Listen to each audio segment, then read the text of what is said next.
March 1, 1974, two men are sitting in the cockpit of the most dangerous aircraft ever built, preparing to do something that's never been done before and will never be done again. They're about to fly from New York to London faster than a rifle bullet, crossing the Atlantic Ocean in less time than it takes most people to watch a movie. But here's what makes this story insane. They weren't trying to set a record. They were retiring a plane, the SR-71 Blackbird. Even the name sounds like something from a spy novel. For decades, this aircraft represented the absolute pinnacle of human engineering, a plane so fast that its standard evasive maneuver against missiles was simply to accelerate. Because nothing could catch it, today we're diving into one of aviation's most remarkable stories. The day Major James Sullivan and his Reconnaissance Systems officer, Noel Widdifield, pushed the Blackbird to its absolute limits and carved their names into history with a flight that still seems impossible 50 years later. This isn't just about speed, it's about what happens when human ambition meets engineering genius at 70,000 feet, traveling 3 times the speed of sound. To understand what Sullivan and Widdifield accomplished, you need to understand what the SR-71 actually was. In 1964, Lockheed's legendary Skunk Works division, led by the brilliant Kelly Johnson, created something that shouldn't have existed. The SR-71 was built from titanium, a material so difficult to work with that they had to invent entirely new tools just to shape it. The plane leaked fuel on the runway because it was designed to expand at supersonic speeds. The pilots wore pressure suits similar to what astronauts wore because if something went wrong at that altitude, they'd essentially be in space. Think about that for a second. This aircraft was so advanced that it had to heat up before it could function properly.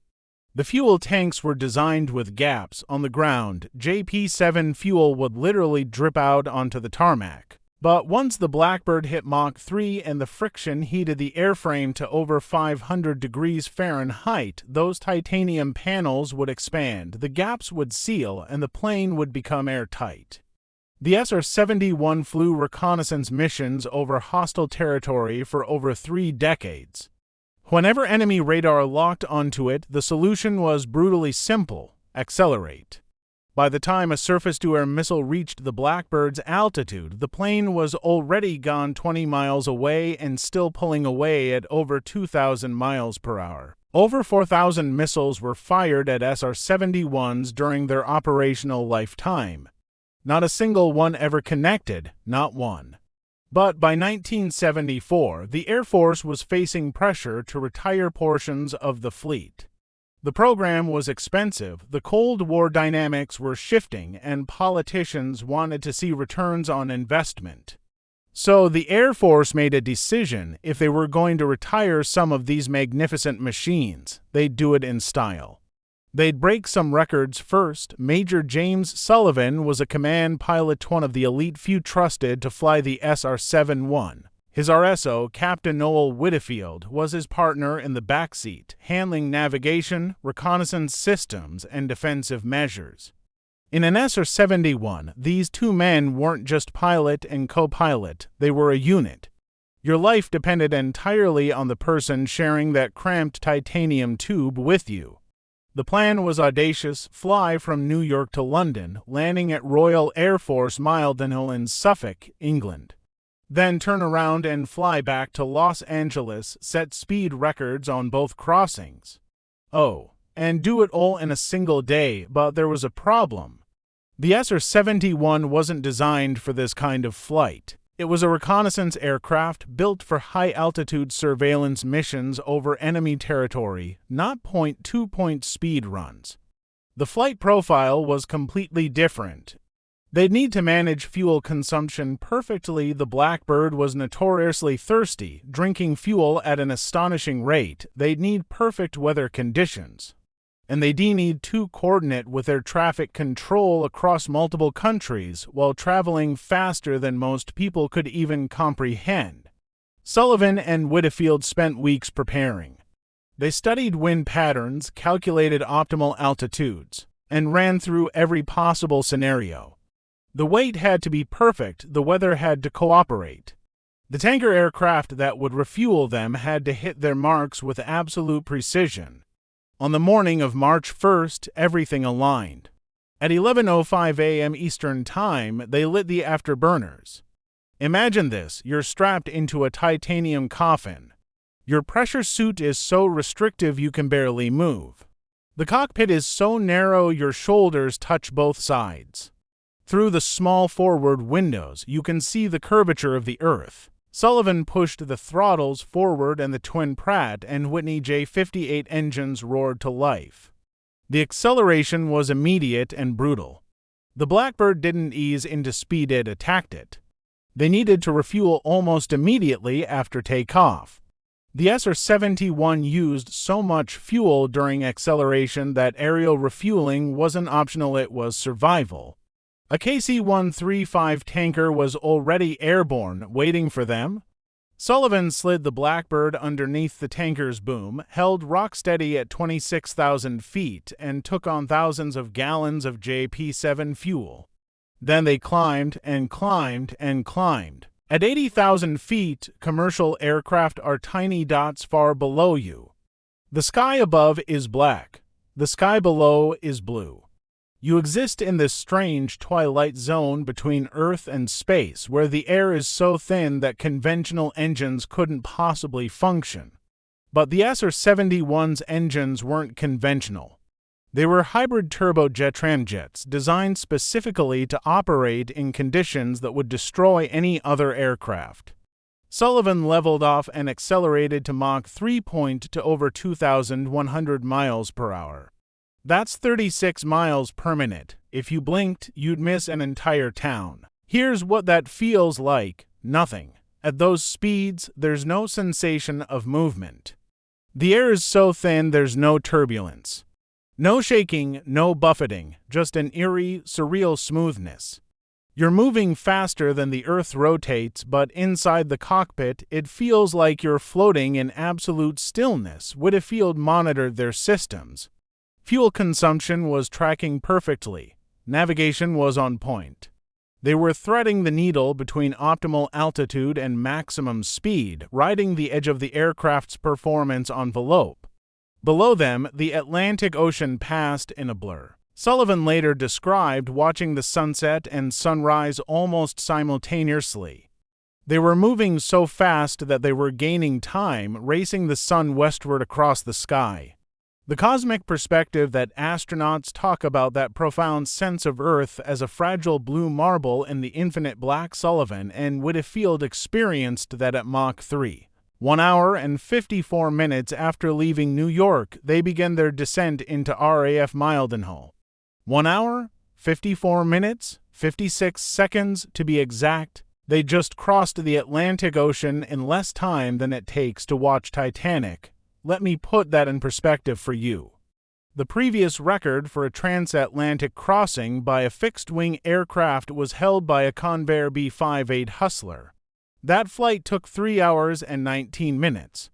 Sullivan and Widdifield just shattered it by nearly an hour and a half.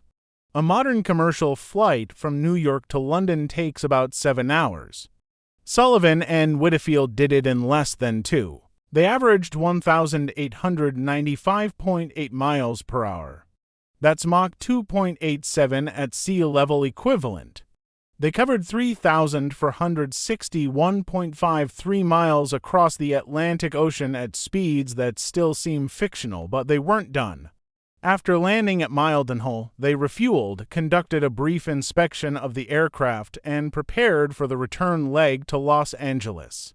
This wasn't just about the transatlantic record anymore. This was about proving what the SR-71 could really do. 4 hours later, they were airborne again. The flight from London to Los Angeles was even more impressive. They crossed the entire continental United States and the Atlantic Ocean in 3 hours, 47 minutes, and 39 seconds.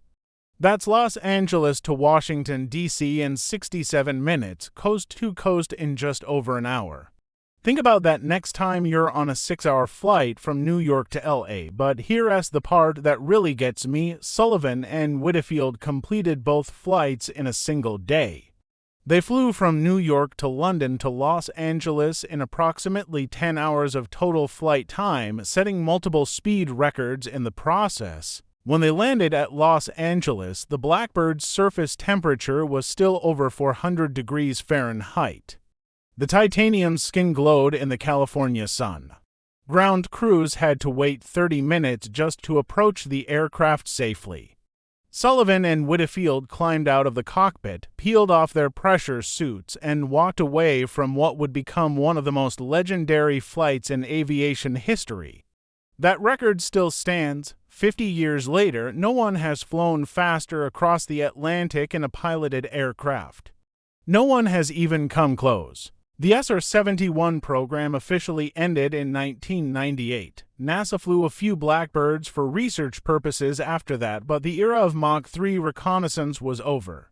Satellites had taken over most of the Blackbird's missions. The operational costs were astronomical. And frankly, nothing on Earth required a plane that fast anymore. But here's what's haunting about that. We've gone backward in speed. In 1974, Sullivan and Widdifield crossed the Atlantic in under 2 hours. Today, the fastest commercial option is still around 7 hours. We've become more efficient, more economical, more environmentally conscious. But we've lost something to that raw, audacious pursuit of speed for speed's sake.